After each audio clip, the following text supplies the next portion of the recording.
Do your children know exactly what to do to stay safe and get help if they are lost in public? I'm going to quickly give you 7 things you can do to prepare them for the possibility that they become lost in public. Number 1, have them memorize relevant identity information. Work with your child each day to learn your phone number, address, and their parents' names. In my book, How to Train Your Child to Behave, there is a section in bedtime routines where I explain how to use mommy recordings. That is a great way for them to learn their full name, address, and phone number without you having to repeat it over and over again. If you don't have them memorize it that way, practice it with them verbally each day so they can say it themselves when asked. Another good thing to do whenever you go to a public place that has the possibility of them getting lost is place a piece of paper in their pocket with this information on it. There are also products you can get that have GPS capabilities that will allow you to keep track of where your child is at all times. These are great tools to use to keep them safe. You can find links to these products in the description below or at my website, mommyanswerlady.com. But even if they have one of these devices, it doesn't take the place of them knowing their own identifying information.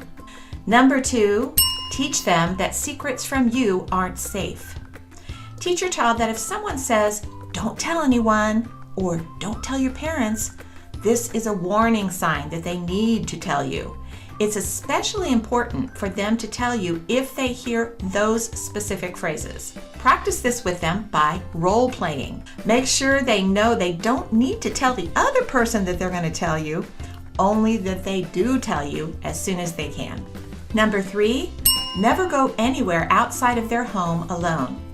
As soon as they can comprehend, make them understand the rule that they do not go anywhere outside their home alone. They should always have a parent or someone you have designated with them. Number 4, the freeze game. Teach your child that if they are separated from you in public, play the freeze game. The freeze game is that they stay in place until one of their parents comes back to get them. Obviously, if a child gets lost and they keep moving around, it will be harder for you to find them. So they need to stay where they are and look for a safe stranger around them that can help, as I detailed in the last stranger danger video. I'll put a link to that in the description below too. If someone asks them to move to a different location, they should say, "I'm playing the freeze game until my parents come back to get me. Would you like to stay with me?" If that person tries to move them, they should yell out loud. Role play this with them at home. Number 5, yell out loud. If you have been teaching your child that screaming is not appropriate, you especially need to let them know there is a time when it is. That is when someone other than their parents or a family friend is trying to take them somewhere. They should scream as loud as possible, "This isn't my dad." You can have them practice screaming this at home. Pretend you are a person trying to take them away and have them yell this phrase as loud as they can. Tell them to keep yelling it over and over again until the person lets go. Number 6, family code word.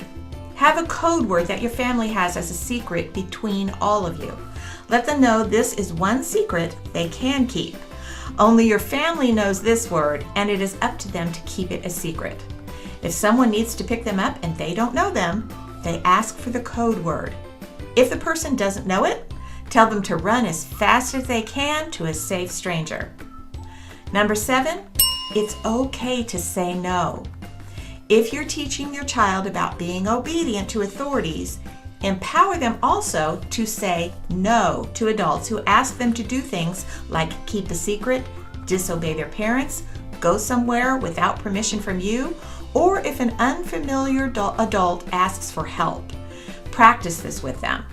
Practice them saying no out loud and running away to find you or a safe stranger. Now that you've gone through all of this with them, there are 3 very important warning signs your child needs to know. And this would include to know about school staff, church leaders, youth leaders, sports coaches, and even friends. These 3 things will help to keep them safe in general throughout their growing up years. Click on the next video to learn those 3 simple things. And if you enjoyed this video, be sure to hit that like button. Parents, you can do this. Thanks for watching, and I'll see you here next time.